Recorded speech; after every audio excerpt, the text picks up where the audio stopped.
तो नोएडा का data centre park का निर्माण हीरानंदानी ग्रुप करवा रहा है। हीरानंदानी ग्रुप के सीईओ निरंजन हीरानंदानी से न्यूज 18 ने एक्सक्लूसिव बातचीत की है। सुनिए। इस डेटा सेंटर के बारे में बताइए और किस तरीके का डेटा स्टोर किया जाएगा इसमें। यूपी में एनसीआर रीजन में ऐसे किस्म का डेटा सेंटर किसी ने नहीं बनाया था। यहाँ एक बहुत ज़रूरत है क्योंकि इसकी मल्टीप्लायर इफेक्ट बहुत ज़्यादा होता है। हमने पहले ये डेटा सेंटर बनाई है, 20 महीने में तैयार किया है। वो लगभग 3 लाख स्क्वायर फुट का है। 1500 करोड़ रुपए की इन्वेस्टमेंट हमने किया है।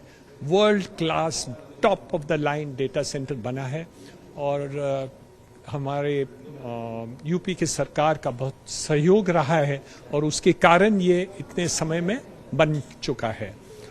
इसकी मल्टीप्लायर इफेक्ट तो बहुत ज़्यादा होता है। आपको पता ही है डेटा का महत्व क्या है। आज की तारीख में आपके टीवी चैनल चलते हैं वो भी डेटा के पीछे है। हम मोबाइल फ़ोन वापरते हैं वहाँ भी है। 4G करें और 5G पर जाएंगे तो वो भी डेटा सेंटर के द्वारा होता है। तो ये सब जो बातें हैं वो हम इसके ऊपर ध्यान दे रहे हैं कि जैसे प्रधानमंत्री नरेंद्र मोदी जी आज विचार करते हैं कि एक डिजिटल इंडिया हो जाए, तो ये एक मैं समझता हूँ उसके ऊपर एक बड़ा पगला है। सर, किस तरीके के डेटा सेव हो सकेंगे और एक लेमन लैंग्वेज में भी समझना चाहेंगे कि एक बिल्डिंग में 5000 सर्वर रैक्स होंगी, किस तरीके का डेटा भी स्टोर होगा, कितना डेटा स्टोर होगा, कैपेसिटी अगर बात करें।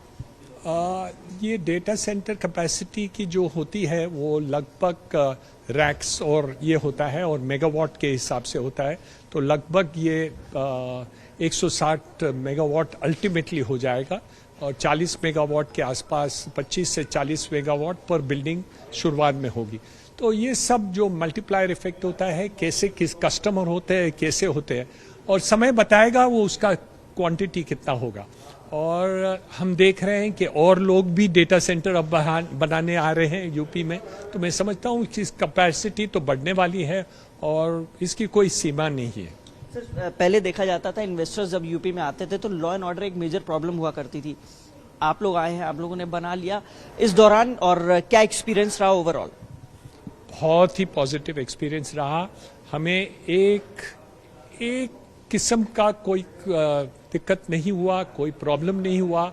जहाँ भी उल्टा जो हमें सुविधा चाहिए थी ये काम जल्दी करने के लिए, स्पीडी काम करने के लिए, तो यूपी के सरकार के जो ऑफिसर्स हैं वो हमेशा सहयोग दे रहे थे और कोई लॉ एंड ऑर्डर का एक भी शब्द हम सुना भी नहीं। सर, एक आखिरी सवाल, अभी फिलहाल D1 बिल्डिंग का उद्घाटन हुआ है, D2 और D3 की आधारशिला रखी जाएगी।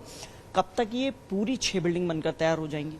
ये लगभग हम सोच रहे हैं कि लगभग हमारा जो अंदाज है वो 5 to 7 years है। सेकंड बिल्डिंग तो शुरुआत कर दी क्योंकि हम देख रहे हैं कि उसका डिमांड है। उसकी डिमांड कैसे पूरा होगा उसके बाद में हम तीसरे शुरुआत करेंगे। पर मेरे अंदाज से जो हम टारगेट दिए हैं 5 साल का दिया है, 7 साल एक रेंज दिया है, उसके अंदर 7 साल के अंदर जरूर ये 6 बिल्डिंग कंप्लीट हो जाए। और यहाँ रुकते एक छोटे से ब्रेक के लिए, जल्द